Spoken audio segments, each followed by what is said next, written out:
அன்பான தேவன் விடுதலையின் சுவிசேஷ சாம்பை வழியா உங்களுக்கு கிருபையும் சமாதானம் உண்டாவதாக. இன்று தேவர்களுக்கு தரும் ஆவிக்குரிய மன்னா என்ன அப்படின்னா, அந்த ஆவிக்குரிய மன்னாவாக இருக்கும். இந்த மே மாதத்துக்கான ஒரு வாக்குத்தத்தமாகவும் இருக்கும். என்ன அப்படின்னா, நீதிமொழிகள் 17:17 சிநேகிதன் எல்லா காலத்தையும் சிநேகிப்பான், இடுக்கணி உதவவே சகோதரன் உறவுகிறான்.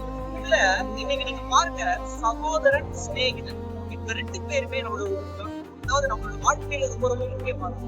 அதாவது ட்ரூ பிரதர்.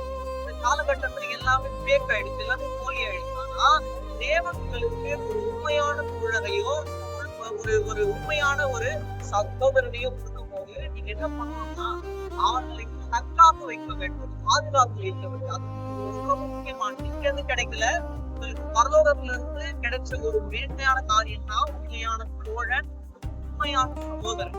என்னோட வாழ்க்கையில இப்ப வீடியோ எடுத்துருக்க ஸ்டாண்டிங்ல எனக்கு உண்மையான ஒரு ஸ்நேகிதனா இருந்திருக்காரு, சகோதரனா இருந்திருக்காரு. எனக்கு என்னோட வாழ்க்கையில 2 விதமான காரியங்கள் தேவன் மேன்மையா கொடுத்திருக்காரு. சில உண்மையான சிநேகிதர்கள், சில உண்மையான சகோதரர்கள். இது 2யும் தேவன் என்னோட வாழ்க்கையில கொடுத்ததுனாலதான் நான் சந்தோஷமா நினைச்சுக்கிட்ட அவங்க காட்சி. எனக்கு பெரிய தோழர்கள் இருந்தாலும் அவங்க எல்லாம் உண்மையா இருக்காங்க.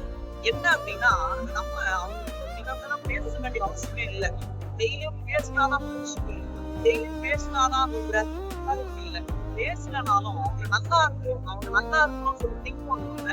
அந்த முக்கியமான நேரத்துலதான் நமக்கு ஹெல்ப்ஃபுல்லா இருப்பாங்க. அது போலதான் வீடியோ எடுக்கணும்னு எனக்கு சாப்பிட்டுக்கலாம், ஆனா எதுக்கு என்னோட அது போல என்னோட தாக்கி இருக்கும்.